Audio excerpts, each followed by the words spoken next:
നമസ്കാരം, ഏഷ്യൻ ക്രാഫ്റ്റിലേക്ക് സ്വാഗതം. സംവിധായകൻ രഞ്ജിത്ത് തന്നെ ലൈംഗികമായി പീഡിപ്പിച്ചിട്ടില്ലെന്ന് ബംഗാളി നടി ശ്രീലേഖ മിത്ര. ലൈംഗികാതിക്രമം അല്ലായിരുന്നുവെന്നും അതിരുവിട്ട് പെരുമാറിയതാണെന്നും ശ്രീലേഖ പറഞ്ഞു. അതിരുകടന്ന രഞ്ജിത്തിന്റെ സമീപനം തനിക്ക് അസ്വസ്ഥത ഉണ്ടാക്കിയതായും തന്നെ മുതലെടുക്കാൻ ശ്രമിച്ചതായും ശ്രീലേഖ പറഞ്ഞു. 2009-10 കാലഘട്ടത്തിൽ രഞ്ജിത്ത് സംവിധാനം ചെയ്ത പാലേരി മാണിക്യം സിനിമയിൽ അഭിനയിക്കാനെത്തിയപ്പോൾ സംവിധായകൻ മോശമായി പെരുമാറിയെന്നാണ് ബംഗാളി നടി ആരോപിച്ചത്.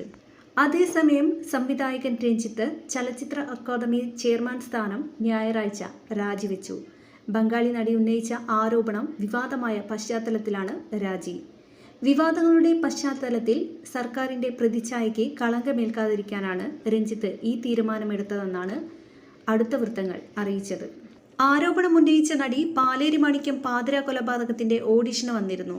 എന്നാൽ കഥാപാത്രത്തിന് അനുയോജ്യമല്ലാത്തതുകൊണ്ടാണ് അവരെ പരിഗണിക്കാതിരുന്നതെന്നും മോശമായി പെരുമാറിയിട്ടില്ലെന്നും രഞ്ജിത്ത് നേരത്തെ വ്യക്തമാക്കിയിരുന്നു. ആരോപണങ്ങൾ കെട്ടിച്ചമച്ചതാണെന്നായിരുന്നു രഞ്ജിത്തിന്റെ വാദം. തിരക്കഥാകൃത്ത് ശങ്കർ രാമകൃഷ്ണന്റെയും 2 സഹായികളുടെയും സാന്നിധ്യത്തിൽ ഞാൻ നടിയുമായി സംവദിച്ചു. രാമകൃഷ്ണൻ നടിയോട് കഥ പറഞ്ഞതോടെ അവർ ആവേശത്തിലായി. അവർക്ക് ഏത് കഥാപാത്രം നൽകണം എന്ന കാര്യത്തിൽ എനിക്ക് ആശയക്കുഴപ്പം ഉണ്ടായിരുന്നുവെന്നും രഞ്ജിത്ത് പറഞ്ഞു.